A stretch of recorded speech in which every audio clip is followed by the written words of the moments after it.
नमस्कार, Hindi dictation YouTube channel पर आप सभी का स्वागत है। रेडी हो जाइए 800 वर्ड्स की डिक्टेशन लिखने के लिए 5 सेकंड्स में।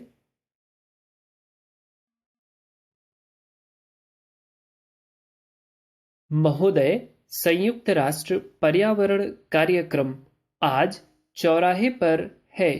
वास्तव में आज पर्यावरण चौराहे पर खड़ा है। विश्व के सामने यह स्थिति एकाएक नहीं आई है। यह स्थिति सदियों से इस पृथ्वी के निश्चित संसाधनों और क्षमताओं में कमी, आवश्यक और प्रायः अनावश्यक शोषण के फलस्वरूप आई है। इसका एक कारण है बढ़ती गरीबी। अब जीतने के लिए कोई नया महाद्वीप नहीं है, क्योंकि गरीबी पर्यावरण का मतलब नहीं समझती। धनी लोगों द्वारा पृथ्वी के संसाधनों का बिना सोचे समझे दोहन इस खराब स्थिति के लिए दूसरा और बड़ा कारण है, क्योंकि धनी लोग भी पर्यावरण की परवाह नहीं करते। हमारी अंतर्राष्ट्रीय अर्थव्यवस्था न केवल अनुचित है, बल्कि यह अस्थायी भी है। यह कोई नई खोज नहीं है। अब से कई दशक पहले से विश्व इस तथ्य को लेकर परेशान है। संयुक्त राष्ट्र पर्यावरण कार्यक्रम का बनाया जाना इसका प्रमाण है। पिछले वर्ष रियो में संयुक्त राष्ट्र पर्यावरण एवं विकास सम्मेलन में एक के बाद एक देश के द्वारा किया गया संकल्प और दृढ़ निश्चय इस तथ्य का दूसरा मजबूत प्रमाण है। हाँ, हमें यह जानकारी बहुत पहले से थी कि हमें स्वयं को अपने आप से बचाना चाहिए।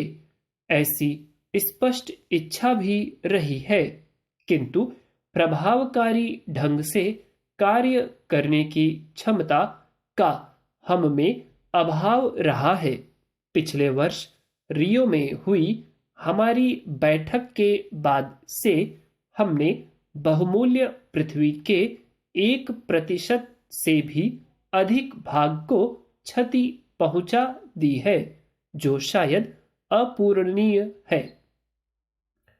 यदि इस पृथ्वी के बड़े भाग में रहने वाले करोड़ों गरीब लोगों की अपर्याप्त क्षमताओं की अनदेखी की गई तो पृथ्वी को पर्यावरण बुराइयों से बचाने के लिए किए जाने वाला कोई भी उपाय सफल नहीं होगा।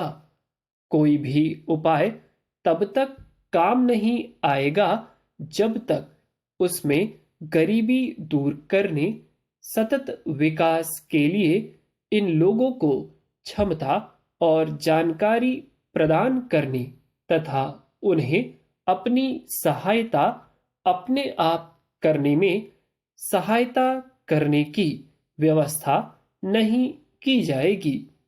हमें संयुक्त राष्ट्र पर्यावरण एवं विकास सम्मेलन के बाद पहली बार आयोजित संयुक्त राष्ट्र पर्यावरण कार्यक्रम की शासी परिषद की बैठक के सम्मुख प्रमुख कार्यों पर अपना ध्यान केंद्रित करना होगा।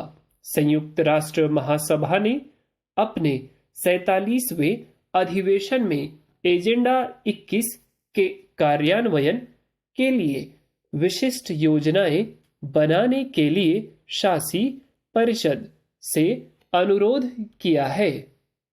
महोदय, हम जो भी निर्णय लें उसको पिछले वर्ष रियो में संयुक्त राष्ट्र पर्यावरण एवं विकास सम्मेलन द्वारा संयुक्त राष्ट्र पर्यावरण कार्यक्रम को दिए गए अधिदेश की रोशनी में देखा जाना चाहिए। यह अधिदेश राष्ट्रों के समुदाय की सुविचारित इच्छाओं को प्रतिबिंबित करता है और हमें उसी संदर्भ के अनुसार कार्यवाही के लिए प्राथमिकताएं निर्धारित करनी है। रियो में संयुक्त राष्ट्र पर्यावरण कार्यक्रम की भूमिका और एजेंडा 21 को कार्यान्वित करने के लिए अधिदेश को पुनः लागू करने पर सहमति हुई थी। वस्तुतः संयुक्त राष्ट्र पर्यावरण कार्यक्रम को इस प्रयोजनार्थ एक प्रधान संस्था स्वीकार किया गया था। हमें अब इस उत्तरदायित्व को मिलकर निभाना है। संयुक्त राष्ट्र पर्यावरण कार्यक्रम को इस प्रयोजनार्थ एक प्रधान संस्था स्वीकार किया गया था। हमें अब इस उत्तरदायित्व को मिलकर निभाना है। संयुक्त राष्ट्र पर्यावरण कार्यक्रम अब अधिक देर तक पर्यावरणीय कार्यक्रमों के लिए मात्र एक प्रेरक और समन्वय संगठन के रूप में नहीं रह सकता।